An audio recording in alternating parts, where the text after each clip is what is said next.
Bienvenue aux frontières du réel. Dans cet épisode, nous allons enquêter ensemble sur un fait d'observation mystérieux fait par deux pilotes de la compagnie aérienne American Airlines le 21 février dernier. Mais juste avant de commencer cette enquête, n'oubliez pas de vous abonner et de cliquer sur la petite cloche pour être notifié des prochaines sorties vidéo. Maintenant, place à l'enquête.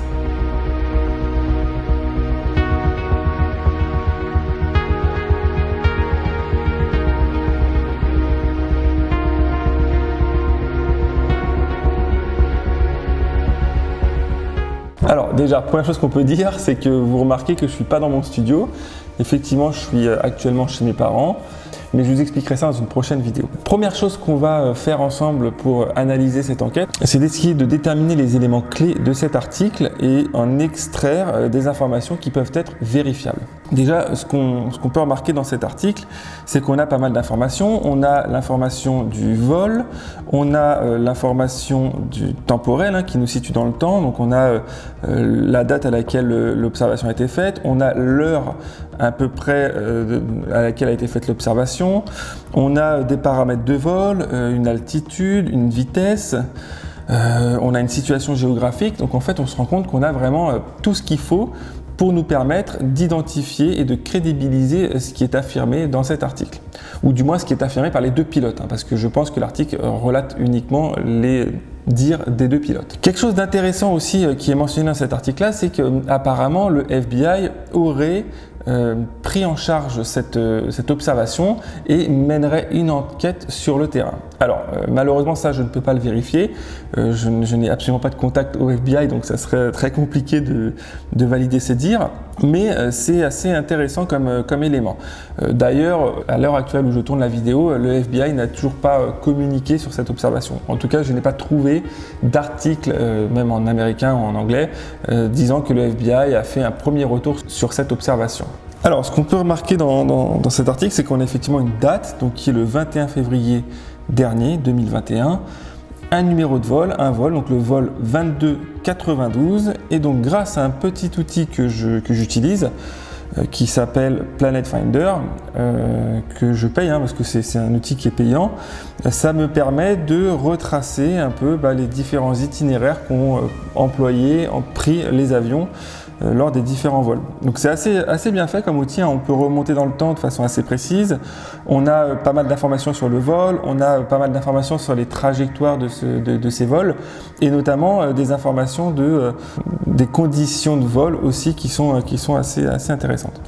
Donc là je l'ai retrouvé, donc là on est bien le 21 février 2021, on est bien positionné sur le vol A2292 qui est donc en provenance de Cincinnati, juste ici, et on voit sa trajectoire qui passe en dessous de Minneapolis, au-dessus de Saint-Louis, en dessous de Kansas City, et qui se dirige vers Phoenix en Arizona.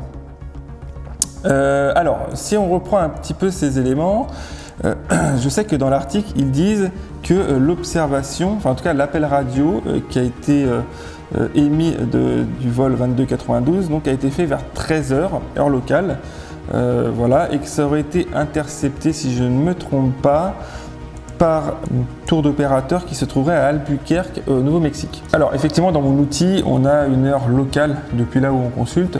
Donc pour le coup, il y a marqué 17h30, mais en fait, il faut retirer les 8 heures de décalage qui nous séparent des États-Unis.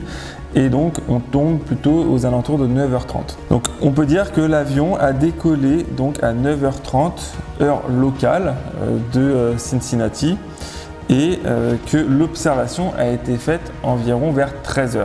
Donc, 4 heures après son décollage, environ. Donc, ce qu'on va faire, c'est qu'on va se mettre 4 heures plus tard. Donc, pour ça, on va rajouter 4 heures. Donc, 17h, 18, 19, 20h, 30. On va actualiser les données. Donc, 20h30, si je recherche donc le AA2292, voilà. Donc, à 20h30, il était à peu près en dessous de Denver. Donc je pense que l'observation a été faite un peu avant. Alors c'est pas facile parce que des fois avec les décalages horaires, les retards, les machins, les trucs, c'est possible que donc là c'est trop tôt. Là ils viennent 18h, ils viennent Il vient de décoller, donc je vais avancer un petit peu le temps, beaucoup même, essayer de voir un peu. Ce qui m'intéresse moi, c'est vraiment quand l'avion va se retrouver, enfin pas très loin de la ville des Moines. Parce que je sais que l'observation a été faite par là, entre Des Moines et Wichita. Donc là, je vais laisser l'avion un petit peu arriver.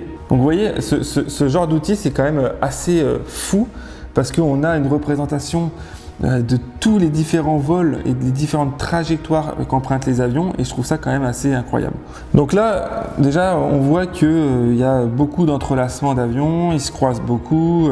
Donc là, on a encore 2 avions qui croisent cette trajectoire, mais là, c'est des gros avions, hein. On est sur des avions de ligne un peu plus courants, dont j'ai pas d'image, mais je pense pas non plus que ça réponde à notre observation.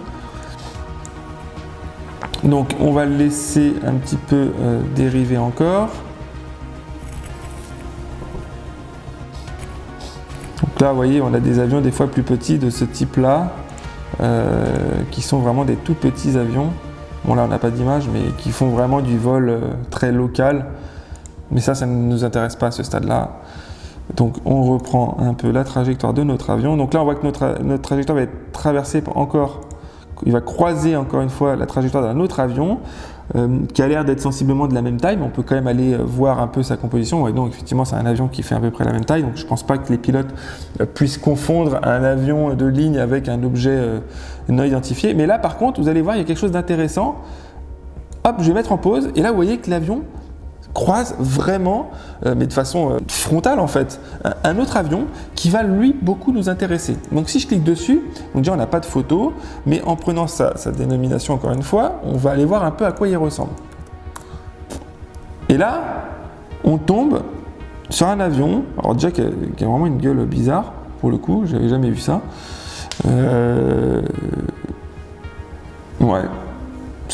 Moi, je suis pas convaincu. Je pense que, alors c'est un avion un peu particulier, je vous l'accorde, mais je suis pas convaincu que des pilotes expérimentés, franchement, se plantent entre un avion comme ça et un objet non identifié. Hein, très clairement, je pense qu'un avion comme ça, les pilotes expérimentés peuvent tout à fait l'identifier.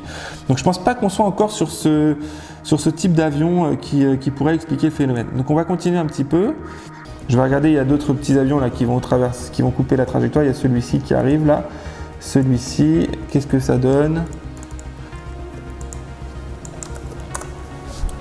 Ah, intéressant. Intéressant. Je pense qu'on a notre coupable. Alors, je dis pas ça au hasard.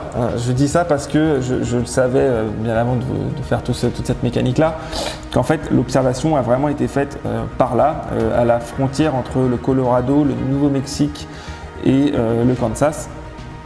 Et je sais que cet avion, le N738RJ, a même été utilisé pour expliquer le phénomène qu'ont subi ces pilotes. En fait, cet avion a croisé la trajectoire de notre vol 2292 9 minutes avant l'appel radio du vol 2292. En gros, c'est on va dire l'avion le plus proche de l'appel radio qui a croisé la trajectoire de notre avion. Moi, j'ai envie de dire que franchement, au vu de la composition de l'avion, qui est un avion pour le coup déjà d'un gris très métallisé, on a envie de croire que peut-être qu'avec un certain reflet du soleil, une certaine vitesse et une certaine altitude qui n'était peut-être pas forcément réglementaire lors du vol, il a été perçu comme un objet volant non identifié. Peut-être qu'il est passé aussi à un moment où les pilotes ne l'ont pas vu tout de suite, ils ont juste vu quelque chose se diriger en dessous d'eux et l'ont perdu tout de suite de vue. Et puis on remarque quand même que cet avion a quand même une forme assez cylindrique, hein, il est assez allongé, on a une couleur un peu grise, un peu quelque chose qui peut tout de suite porter à confusion. Si par exemple il est bien exposé au soleil, il peut avoir une très forte réverbération. Encore une fois, je pense qu'on est sur une combinaison de paramètres qui nous ont amené à une observation peut-être pas expliquée par les pilotes de fait de la nature de l'observation, mais qui en fait s'explique par cet avion. Hein, parce que regardez, si on le laisse continuer, on voit que l'avion, attendez, croise parfaitement, si je zoome un peu, il croise vraiment parfaitement la trajectoire de notre vol, et je pense en tout cas ce ne sont que mes convictions personnelles, hein, que là on a plutôt affaire effectivement à un phénomène totalement expliqué. Il n'y aurait pas du tout eu de vol 20 minutes avant, 20 minutes après qui aurait croisé la trajectoire de l'avion. Là on aurait pu se dire bon, on peut tout à fait écarter le fait que ce soit d'origine en tout cas humaine, enfin, terrestre si je puis dire, ou expliqué. Voilà, expliqué.